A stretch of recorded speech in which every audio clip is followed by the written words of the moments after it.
ആദരിക്കപ്പെടുന്ന മഹാസിദ്ധനാണ്. അദ്ദേഹത്തിന് മുരുകവാൻ ദർശനം കൊടുത്തിട്ടുണ്ട് ഒരു കണ്ണാടി.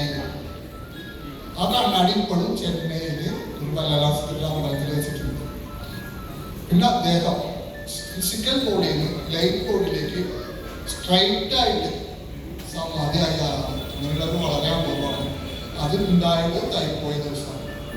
മുരുകാനായിട്ടാവും അത്രയും കളക്ടറാണ്, നമ്മുടെ കളക്ടറാണ് വല്ലലാസ്. നമ്മുടെ ലൈഫ് ബോഡി ആക്ടിവേഷൻ എന്താണ് എന്നോട് ചോദിച്ചിട്ട് ചോദ്യത്തിലാണ് ചോദ്യം എന്താ വെച്ചാൽ നമ്മുടെ ഈ ജീവിതത്തിൽ ഒരുപാട് ബുദ്ധിമുട്ടുകളുണ്ടാവും, വിഷമങ്ങളുണ്ടാവും. നമ്മുടെ ഈ ജന്മത്തിൽ വലിയ കുറ്റം ഒന്ന് തെറ്റ് ചെയ്തിട്ടുണ്ട്, കുറ്റമൊന്നും ചെയ്തിട്ടുണ്ട്. പക്ഷെ എന്നിട്ട് ഇത് തുടർച്ചയായി സംഭവിക്കുമ്പോൾ നമ്മളിത് ആരുടെയും കുറിച്ച് ചോദിക്കുകയാണ്.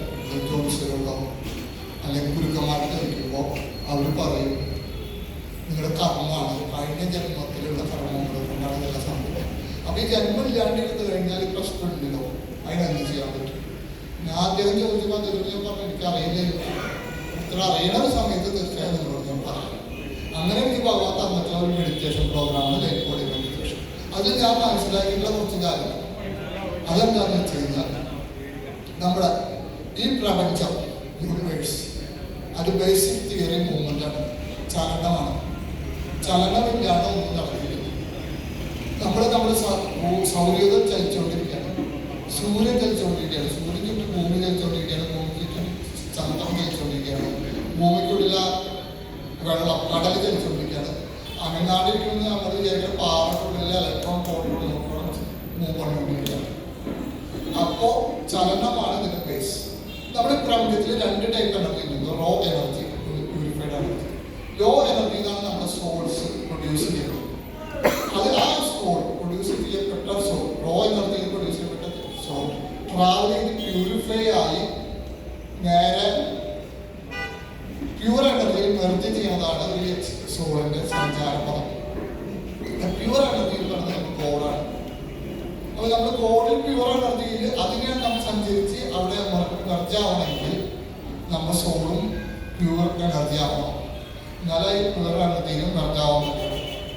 അപ്പൊ ഈ സഞ്ചാര പദത്തില് കാരണം ഒരു ഗോഡിന്റെ അതിനെയാണ് നമ്മൾ മോക്ഷം എന്ന് വിളിക്കുക. നമ്മൾ സുഖപാദം പോവുക, വിഷ്ണുപാദം പോവുക എന്നൊക്കെ പറയുന്നത് മോക്ഷം കിട്ടുക എന്ന് പറയുന്നത് പ്യൂർ എനർജിയിൽ മെർജാവാണ് നമ്മുടെ സോൾസ്. പക്ഷെ ഈ സഞ്ചരിക്കുന്ന പ്യൂറായാൽ മാത്രം മെർജാവാൻ പറ്റും. അപ്പോ എന്തുകൊണ്ട് എങ്ങനെ അത് പ്യൂർ ആവാം? അത് നമ്മുടെ ഗുരുക്കന്മാരും മഹാരഥന്മാരൊക്കെ നമുക്ക് പറഞ്ഞു തന്നിട്ടുണ്ട് എന്ത് ചെയ്യണം. പക്ഷെ നമ്മളത് ചെയ്യാണ്ടിരുന്നു കഴിഞ്ഞാൽ ഓട്ടോമാറ്റിക്കായിട്ട് നമ്മളത് കണ്ടിന്യൂ പണിക്കൊണ്ടിരിക്കുകയും നമ്മൾ ഓരോ ജന്മം എടുത്തിട്ട് ബർത്തെടുത്തിട്ട് കണ്ടിന്യൂ ചെയ്യണം. അപ്പൊ അതൊരു ബദലായിട്ട് ഗുരുക്കളാണ് ബ്ലെസ്സിംഗ് കിടത്തതാണ് ലൈഫ് ബോഡി ആക്ടിവേഷൻ.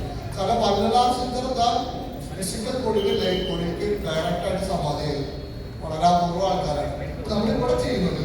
ഞാൻ ഭഗവാനെയും വല്ലലാസിദ്ധിയും പ്രാർത്ഥിച്ച് ഈ ജ്യോതി, ഈ വിളക്കിന് ജ്യോതി അവിടെ വിളക്ക് കൊടുത്തു.